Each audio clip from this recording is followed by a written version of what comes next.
tukiwa katika maeneo ya kaunti ya Kisumu. Tukivuka hadi maeneo ya Ukambani ni kwamba waendeshaji bodaboda na wafanyabiashara wengine mjini Machakos wanaendelea kukadiria hasara baada ya maandamano ya jana ambayo yaliathiri shughuli za kawaida. Stendi ya waendeshaji bodaboda ya Hola katikati ya mji wa Machakos iligeuzwa kuwa makabiliano na kuathiri pakubwa shughuli za kawaida za waendeshaji bodaboda mjini Machakos. Mwandishi wetu Nicholas Mbai yupo mjini Machakos na ambapo wanazungumza na baadhi ya walioathirika na maandamano ya siku ya jana.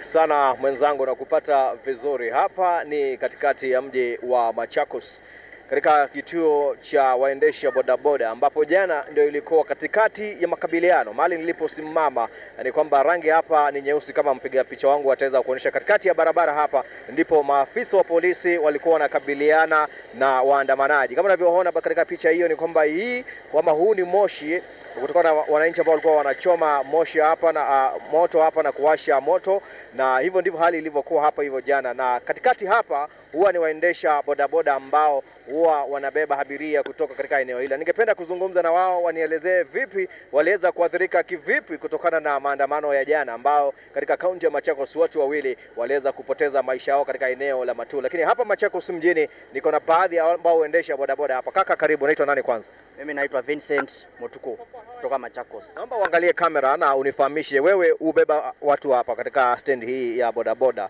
Jana kulikuwa na kazi ama ilikuwaje? Hapa stage yetu ya Hola mjini wa Machakos hakukuwa na kazi kwa sababu maandamano ilikuwa imechacha hapa. Kwa hivyo hata hatukuwa na nafasi ya kusimama. Kwanza hata tulipatwa hapa kama wana bodaboda. Wenzetu hapa wengine walichapwa na maofisa wa polisi kwa sababu hawakuwa wanataka watu hapa, sisi wakatuambia tuende, lakini walichapa wengine hapa. Jana tumeshuhudia maafisa wa polisi hapa ndio walikuwa wanapiga risasi hapa, walikuwa wanatupatia gas hapa. Je, nyinyi kama mtu ambaye unafanya biashara, unategemea biashara ya bodaboda, kwa siku jana ulipoteza kiasi kipi cha pesa? Nilipoteza sana kwa sababu hata makastoma wangu hawakufika town kwa sababu walikuwa wanaogopa maandamano. Tena tiangazi yenye tulikunywa hata saa hii nasikia siko vizuri sana. Na labda leo mmeanza biashara tena. Mahali penyewe ni pachafu, ni peusi, moshi ulikuwa hapa kunanuka tear gas. Vipi biashara leo? Hata sijabeba mtu mmoja na saa hii ni saa 5. Na sijabeba mtu kwa sababu ni kama hata wanaogopa tu hizo tear gas. Hatujaona makastoma wetu. Asante sana. Vile vile na muendesha bodaboda mwingine ambaye pia huendesha bodaboda katika stand hii hapa katikati ya mji wa Machakos ambapo jana ndio ilikuwa kitivo cha makabiliano baina ya maafisa wa polisi na waandamanaji. Kaka, unaendesha bodaboda hapa, jana ilikuwa ni kitanzi hapa. Je, vipi umeathirika kama mfanya biashara? Sisi tumeathirika sana hapa Machakos. Kitu ya kwanza, Machakos wananchi walikuwa wameamua kabisa wanakuja kwa andamana na walikuwa wengi sana.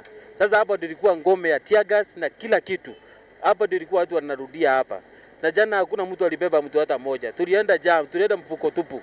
Na hata waleo hakuna mtu amebebana sababu bado wananchi wanaogopa ile tear gas ya jana kama inaweza wadhuru afya yao.